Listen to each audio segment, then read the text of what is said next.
We're very happy. That's the whole point. How is your current relationship with the tabloid press? Very poor.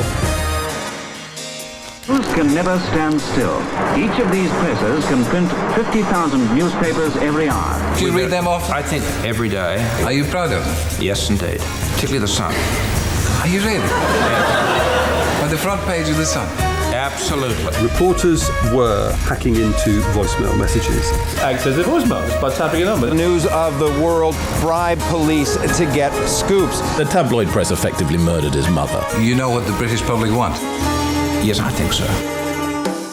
If that didn't convince you of how wild the British media is, then strap in, because this is a crazy story of how the Murdoch empire and a handful of other billion-dollar companies to this day control 83% of the UK press. Tabloid news in the UK is crazier than anywhere else in the world, and I'm going to tell you why they still have influence in 2021. When you see that somebody's life has been stomped on and their prospects ruined and their family dragged through the mire. Well, you very seldom find that on the Sun, and you do find occasionally. Now, 12 of the collective 16 newspapers that these men own are classified as tabloids. You know, the ones who are also obsessed with the royals and have played on harmful racial stereotypes towards a progressive woman of color who doesn't fit into their traditional ways. And if that isn't bad enough already, if we take it back to the 90s and early 2000s, when Murdoch's now defunct News of the World employees were engaged in phone hacking, police bribery, and exercising improper influence in the pursuit of their tabloid stories.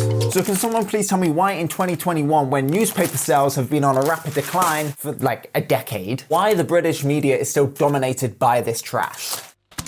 I'm done with this. Sorry, can't do this. I guess that was more of a rhetorical question, because that's what I'm going to answer today. Even words she says. See this stark difference in coverage. So to make this work for the last week, I've been following the tabloids on social media and buying their newspapers. Yes, actual physical newspapers. I'm off to buy a newspaper. I don't think I've ever brought a newspaper. And if you're not from the UK, you may not be aware of our particular newspapers and news channels, but I bet you've heard about this recent story. Like people say, the British tabloids have got a narrative, it's anti-Meghan, and they just take every story and try and make it fit with that narrative. So over the past few weeks, the British media have been criticised for the way that they have handled the Prince Harry and Meghan Markle situation. Sorry, I don't believe a word she says, Meghan Markle. Well, that's a I wouldn't believe it if she read me a weather report. You see, in Britain, we have a long tradition of free inquisitive press, going back to 1695. But what does it mean to have free media when the nation's social media, TV stations, newspapers, radio stations, and streaming services are owned by a handful of giant corporations? Do you like the feeling of power you have as a newspaper proprietor, of being able to sort of formulate policies for a large number of newspapers? Well, there's only one honest answer to that, of course, and that's yes. Of course one enjoys the feeling of power. So in 2021, this is who controls the British media. A recent media reform report found that just three companies dominate 83% of the national newspaper market, and that's up from 71% from 2015. If online readers are included, then it's just these five companies that dominate nearly 80% of the market. And the digital landscape is hardly less concentrated, with Google obviously dominating search, while Instagram and WhatsApp, which are owned by Facebook, are the most popular social media sites. Digital-only news sites have emerged in full force since 2015, but they're overshadowed by these legacy news and newspaper companies. And the BBC still remains a powerful presence online and in broadcast, but its budget has been significantly cut since the last two licensing agreements. There is so many outlets and mediums for news consumption, and it can be extremely overwhelming. And despite how corporations like the BBC advocate for non-biased journalism, the BBC is the largest broadcasting and news gathering operation in the world. And despite stating they are an unbiased institution, all of these outlets have an agenda of some sort. As we saw in the report from media reform, the majority of our news sources are owned by these giant entities, with the purpose at the end of the day of making as much money as possible by selling as many newspapers as possible, keeping a high viewership, and getting as much traffic to their articles, and the British tabloids are arguably the best at doing this. The editor selects the news and photos for an issue and plans the estimated space on a miniature newspaper page.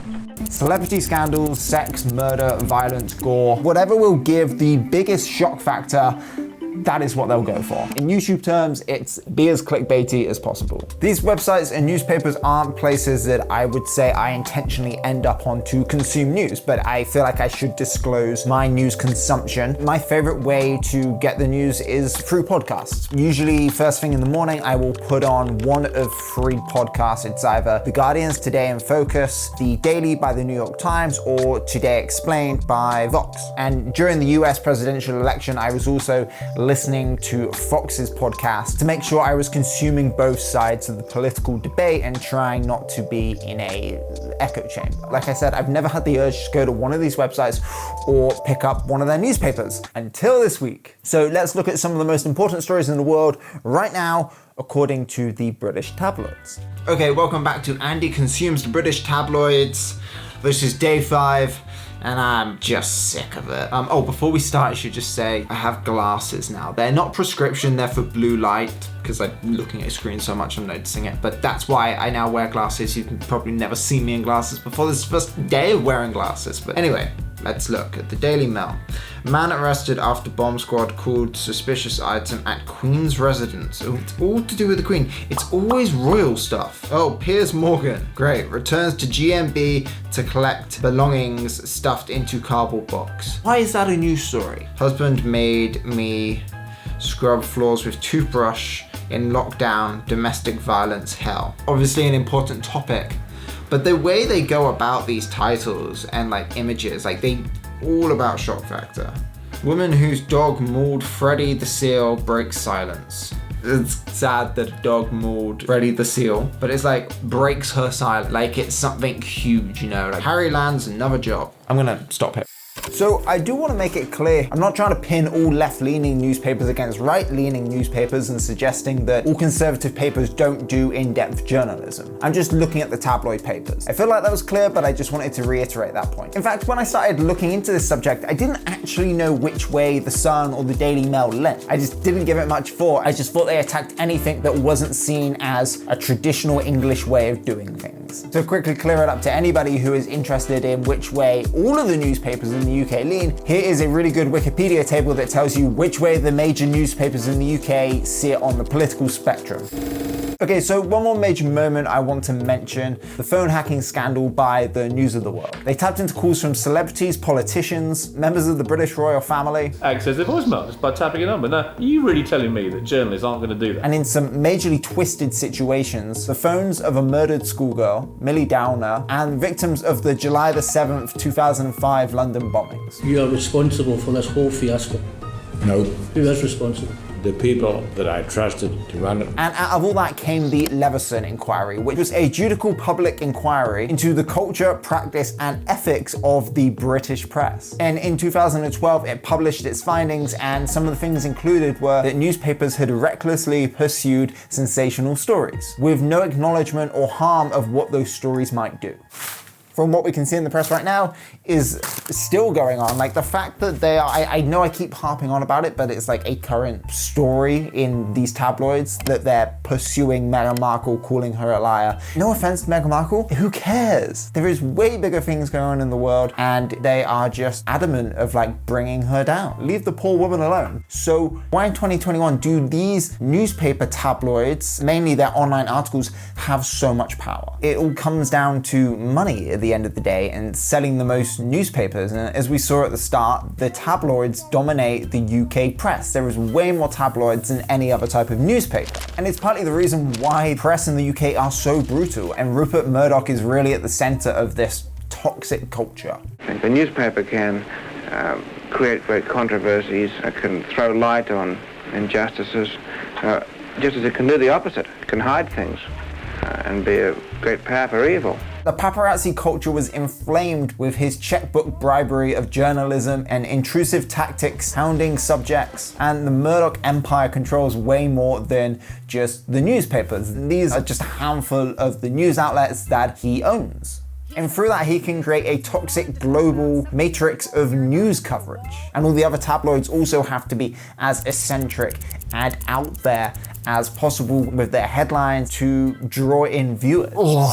It's a lot. And essentially it all just comes down to money and power, and we are drawn to sensationalize titles and topics. Obviously there's a ton of great journalism out there, and I guess it's just all about finding a balanced view. What a crazy world that the British media is. If you're new around here, my name is Andy. I make word explainers on this channel every Sunday. The goal right now is to get this channel to 10K subscribers by the end of the year. So if you found this video informative or you enjoyed it, please do consider subscribing to the channel if you haven't already. That's definitely the best way to help. Thank you again for watching. Stay safe, and I will see you guys in the next one.